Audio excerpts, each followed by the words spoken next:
Good afternoon, everyone. I'm Kayvon Stassen, Chair of the Awards and Facilities Committee. Welcome to the first committee meeting of this 2024 to 2026 cycle. Members of the committee include returning members Aaron Dominguez and Julia Phillips, who served as committee chair and vice chair for the 2022 to 24 board cycle, Matt Malkin and Merlin Theodore. Our incoming committee vice chair is Suresh Babu, who I'm delighted to officially welcome to the committee. As you likely have recognized, he's attended and contributed to many ANF meetings over the past years and has served as a lead reviewer for this committee as well. Lastly, I would like to thank Dan Reed and Vicki Chandler for serving as consultants, even though their terms have ended, while we await the appointment of their successors. The committee will have opportunity to refine these focus areas for the committee. But for today, I would like to just briefly summarize 4 major focus areas for the committee that I see in our work ahead. First, partnership with the National Science Foundation. The committee greatly appreciates the support it receives from the NSF director and from the Chief Officer for Research Facilities, or CORF, and we look forward to continued collaboration over the coming committee cycle. Second, long-term planning for research infrastructure and major facilities. The scientific community has identified many potential infrastructure investments, and much of the next generation infrastructure will cost substantially more to construct and to operate than their predecessors. The current science and engineering landscape necessitates a prioritization process with associated budget envelopes and a sustainable approach to fund operations and maintenance costs over the life cycle of the infrastructure. This objective is one that ANF will continue to pursue in close collaboration with the Committee on Strategy. Third, the U.S. Extremely Large Telescopes Program. The agency is considering whether to advance the candidate projects, the 30-meter telescope and/or the Giant Magellan Telescope, to the final design stage. This will be a difficult decision. The fiscal and management implications for the agency of this one program are far from trivial. Indeed, it stands to be the single largest MREFC initiative in the agency's history, and the associated operations and maintenance costs will be of an unprecedented scale as well. The board has issued its own guidance already in the form of a board resolution and statement, articulating strong support for a US ELT program at a scale consistent with that recommended by the Astronomy 2020 Decadal Survey. The board recognizes there are compelling facilities needs across a wide range of science and engineering fields, as well as other astronomy needs expressed in the Astro 2020 Decadal Survey. The priorities of the astronomy and astrophysics community must be considered in the broader context of the high priority, high impact projects for the many disciplines that NSF supports. It will be imperative for the Awards and Facilities Committee to remain in engaged conversation with NSF leadership. Lastly, Antarctic infrastructure and logistics. NSF has a presidential mandate to manage the US Antarctic program and maintain a year-round presence at 3 stations on the ice. There is a sense of the National Science Board that the time is right for a, quote, whole of Antarctica approach. And it's critical for both the nation's global leadership posture and science itself to articulate clear goals and priorities. Antarctica is a harsh, remote environment. Maintaining infrastructure and operations that support scientific research, national security issues, and a safe and sustainable work environment for all requires continual recapitalization and attention. Before we turn to the committee's business for this open session today, allow me to remind committee members that in your diligent book, tab 1 includes the approved minutes of the prior committee meeting, as well as an updated version of the rolling calendar, where you will see that at this NSB meeting, there are 2 discussion topics pertaining to the Antarctic Science and Engineering Support Contract and Antarctic Infrastructure Recapitalization.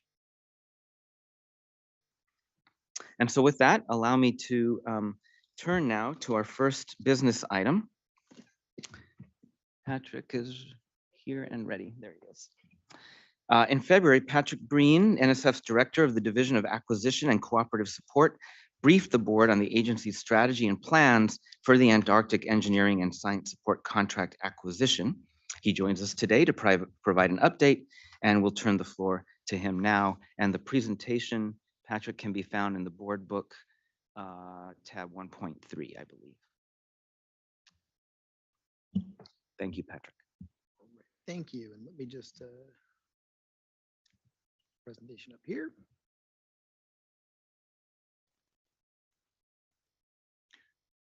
All right, so first of all, I just want to thank all of you for inviting me here to talk with you today and provide you a brief update on where we're at with the solicitation for the Antarctic Science and Engineering Support Contract. I do want to note that the information I'm providing in this update is considered public information. It is not source selection sensitive. It is not information that we would in any way restrict from further disclosure. It's information that we would provide openly to anyone or any organization asking for an update.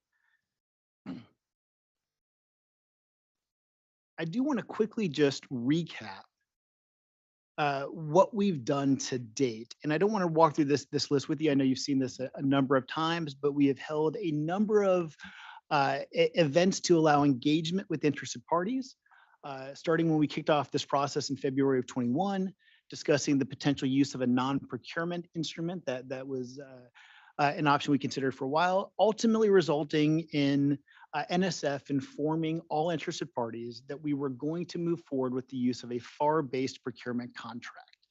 After we made that determination, we did have one-on-one sessions with any interested party who would like to, who wanted to come in and have those discussions with us.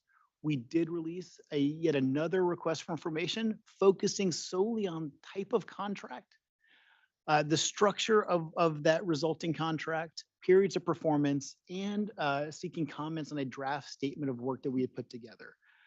Since those ended last year, we have continued one-on-one discussions with interested parties as we worked on finalizing documentation. So as you are all aware, we originally intended to issue a draft request for proposal or an RFP in March of this fiscal year. That did not happen. As we were carrying out our planning and outreach efforts, we were really listening to the advice that you provided to us, the advice we received from other interested parties and stakeholders, and the concerns that all parties brought to our attention. We also sought input from industry. We sought input through all those requests for information that you saw on the previous slide. And we took all of that information, advice, and all of the concerns that we were informed about and really took them into account to ensure that we were putting together a solicitation document responsive to all of those feedback items that we provided, but also we wanted to ensure that we were doing it in a way that was thoughtful and not just putting words together to try to answer questions that weren't really coherent at the time. Based on those comments we received from interested parties, it was clear that generally everyone is supportive of the approach we intend to take, that being the type of contract we're looking at and the requirements we're seeking to put in there. But the feedback we did receive was highly detailed, and it did provide us a great opportunity to revise those draft strategy documents and do so in a way that makes this opportunity more attractive to interested parties who are seeking to submit proposals. Further, it does allow us to better reflect the needs of the National Science Foundation, the Office of Polar Programs, and to facilitate the definition of a requirement that is the most supportive of our achievement of the Foundation's mission in Antarctica. We do intend to post a full draft of the request for proposal on the system for award management, and we intend to do so this Friday, July 26th. We'll make that draft available to you all, to the National Science Board, and to all interested parties on the 26th. And when it is posted, we will be offering a 30-day period for comments from all interested parties. We've been told by several interested parties that there is an interest in additional one-on-one discussions with NSF, in addition just to providing written comments. And if timing allows, and there's a benefit to do so with some of those interested parties, we are happy to meet and have discussions on what's in the draft request for proposal. We're in the process of revising our milestone dates, and once we do, we will post those dates on the Antarctic Science and Engineering Support Contract Resource Library. That's where this table comes from. These are public dates, so once we determine what those dates will be, we will post them publicly for everyone to see as well. So in terms of strategy, based on discussions with interested parties, NSF stakeholders, and agencies with similar requirements, and through the application of contracting best practices, we are taking a different approach in this solicitation process than we did for the prior solicitation. One of the key differences is that in the prior solicitation approach, it resulted in a single contract award for all Antarctic support needs for the duration of the period of performance. As needed, we simply added funding for work that was included in a detailed statement of work. With this solicitation approach, NSF intends to establish an indefinite delivery, indefinite quantity contract. This approach is flexible in both the quantity of supplies and services that can be delivered to the foundation, and it will allow for discrete task and delivery orders to be issued during the life of the contract. The issuance of those discrete orders will allow NSF to better manage risk, provide the most appropriate incentive structures to encourage high levels of performance, and to customize the oversight of task orders based on what is contained in those orders themselves. So not having a one size fits all approach, but allowing us to discreetly approach different sets of work, different needs of the agency based on different risk profiles.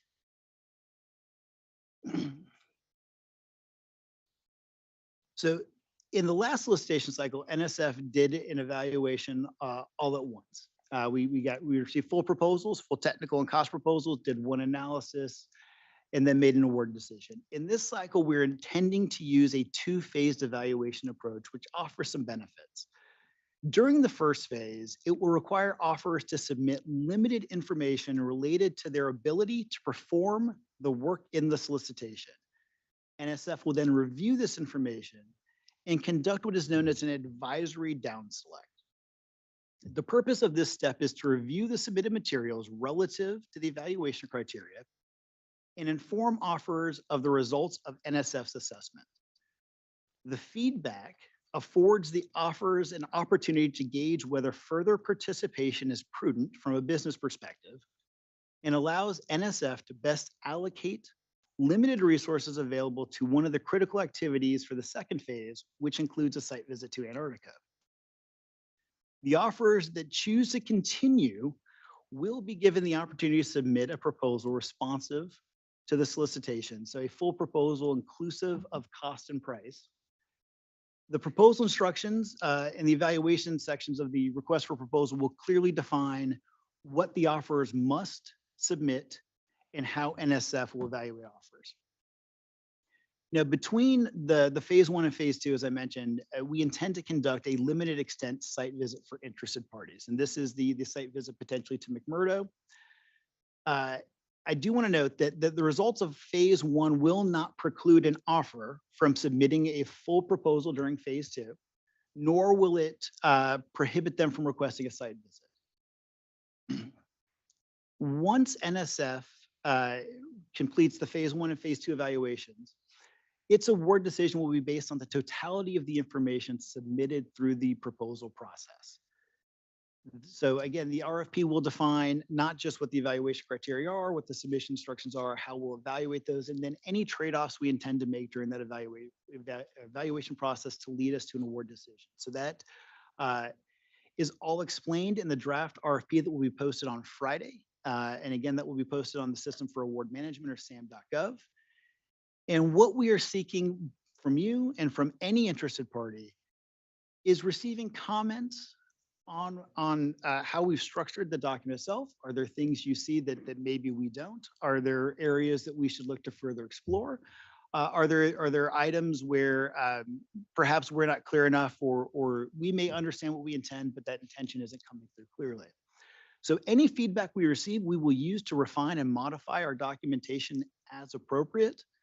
And that 30-day window doesn't mean that we're willing only to accept comments on day 30. We are willing to accept comments throughout that entire period. And much like we would offer, based on the request from some of the interested parties I've been talking to in private industry, if there's a desire to have a conversation, more than willing to sit down in a one-on-one session to walk through any items you may have or any context you want to provide us for any thoughts you might submit to us during the process.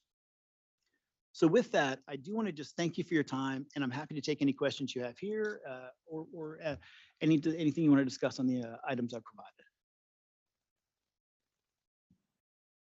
Thank you, Patrick. And we'll take time for committee questions. And Michelle, if you would help me manage.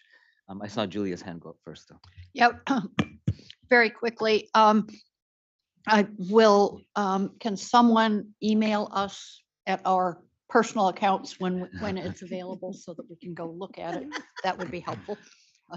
And then the second thing is, with the limited site visits, obviously the program bears a pretty good share of the costs, but presumably the potential offerers also have to bear some costs. Could you talk a little about that? I can. I do not have the number. There will be a No. number. So with site visits such as this, the government does not bear the cost. We do bear the responsibility for setting them up.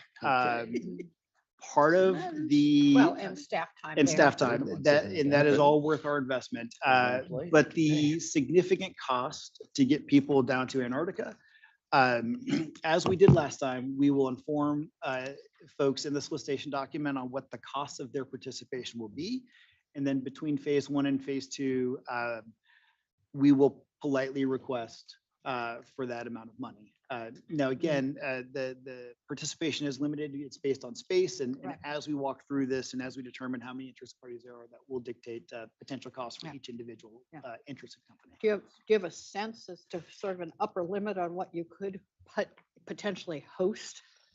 I actually do not. I know, again, a big part of this is as we finalize revisions to the schedule, we are attempting to meet a date that would allow for the most robust participation that is appropriate. And I know that's not the best answer, but I also don't know how much bed space we'll have at that given point in time and what the other competing requirements are. Matt Malkin is next. This is really mostly for my own information. In IDIQ, I understand there's probably extremely good reasons why we have to go with this, but I just want to understand a little more about what it is. There's something about that word indefinite in there. I'm always concerned about economic incentives, and I'm sure you are too. So for example, here's my general concern. This big contract IDIQ goes to the winner, and they've got it. And then a year or two down the road, when they've got it, they're the only supplier there, some big expense comes up. We're going to have to do some serious repair or replacement of something that's really essential, something about power, food supply, something like that. And it's indefinite. And so you say, please, we need this new thing here. And they say, okay, well, that's going to cost you because we're the only ones providing it. What is their incentive to try to give you a good price? Right. So that Yeah, I'm gonna kick it off to you, Patrick, but I just wanted to sort of debunk the notion of indefinite is like, there's no ceiling. Like the contract will have a ceiling. It will be public. So that's number one, right? What indefinite means is today, we don't know exactly everything we need down to a number. So that's why it's just it's like an indefinite supply. We don't know what we need. And so that's why it's such an effective tool because we can be more specific and granular at the task level. So that means we're going to be cutting tasks based on an IGCE, which is a government estimate, right? Based on what we think it's going to cost. So in your scenario, let's say, and y'all don't know me that well, I'm terrible with numbers, right? So I use really small numbers. So because that's the only thing I can do, right? So let's say we need something and we think it's going to cost $50, right? And the awardee, who's the only awardee, comes in and says it's going to cost $50,000, right? Okay.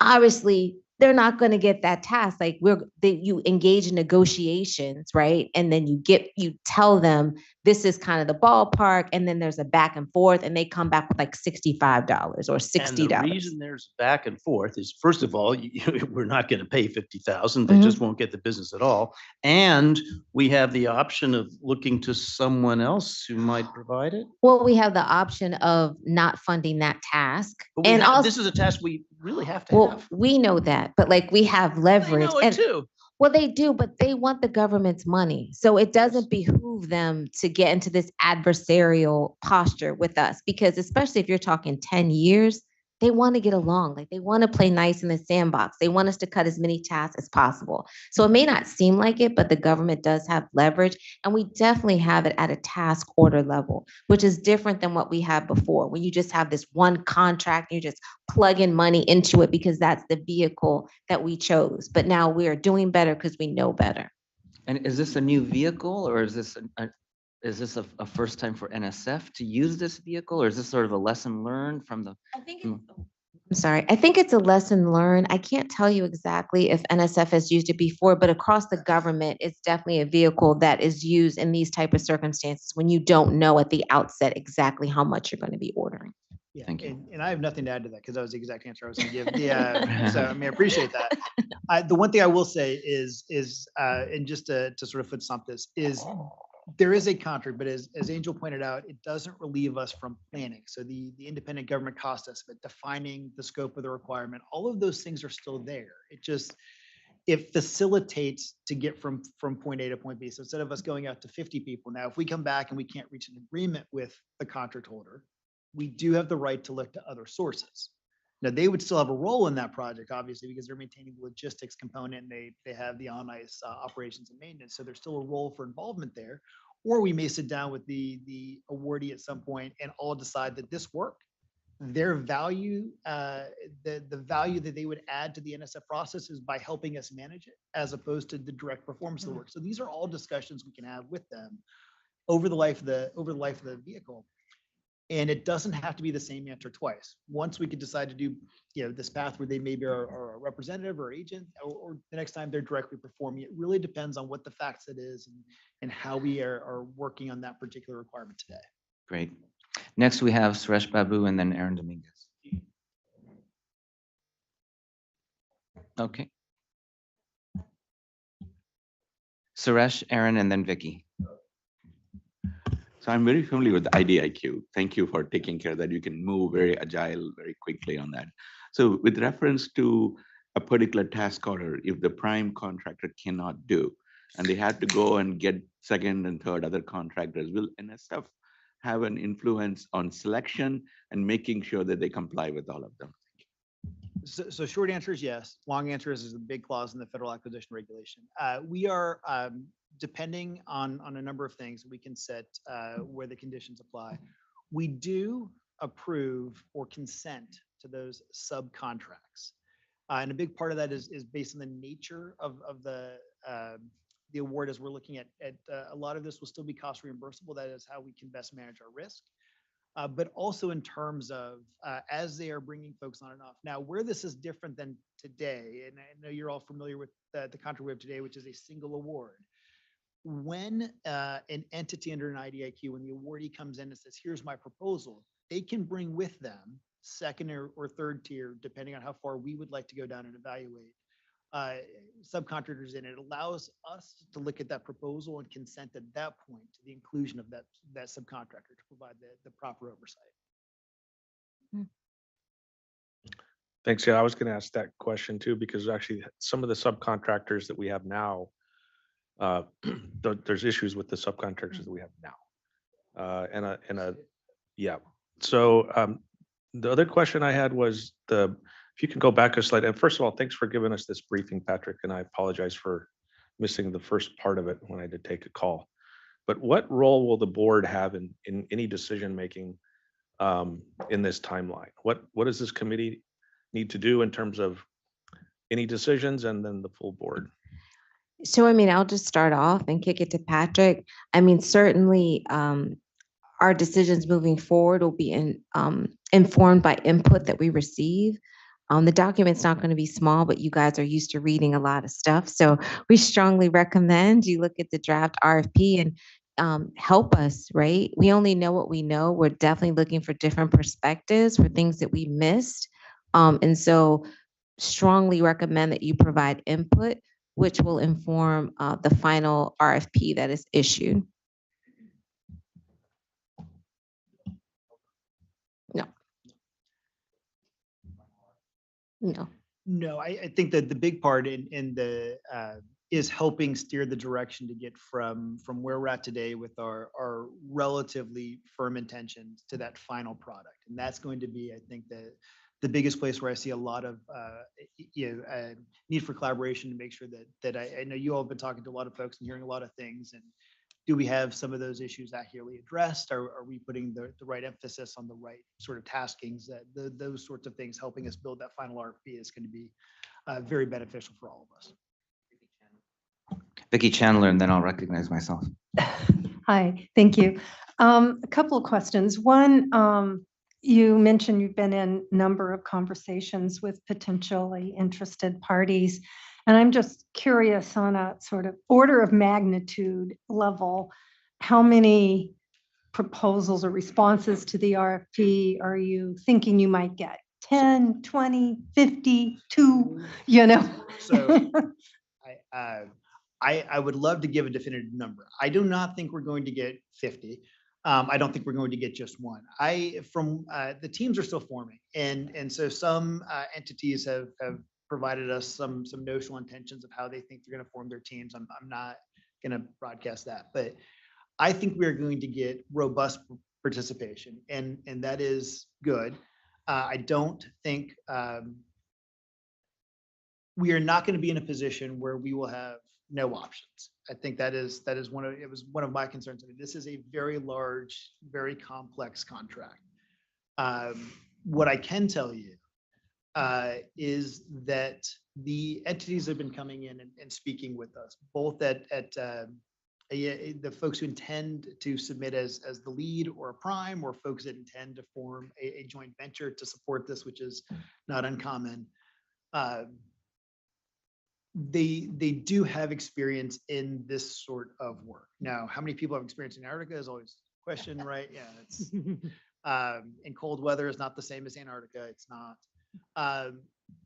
A big part of this is making sure that as these entities are coming together, what we've heard through the one-on-one sessions we've had is, entity X comes in and they're potentially intending to be the lead, but their key partners also come in and talk to us, so they can provide us a more robust understanding of how they would bring a solution. So I think we'll get really responsive, high quality offers. I do not think we're going to get an exorbitant number, but I also think we are going to get more than sufficient numbers for a robust competition to provide us the best solution. Thank you. I also not to kudos, but I mean, Patrick's team, the outreach that they've conducted, I mean, when he's talking about one-on-ones, that's staff time, that's his time. I mean, they've really done yeoman's work with targeted outreach. And I think you're going to see it bear fruit when it comes time to see these proposals. And apologies if this was in the materials. I did read them all, but I may have missed something. What is the criteria for the down select, and who does that? Is there panels at a team at NSF, or I'm just curious how that. And is there will be anything about handled. past performance in this criteria? Right. Yeah. So I will say two things, and I'm trying not to get ahead of the release because we are still finalizing just some of the internal reviews we have to do before we can get that out.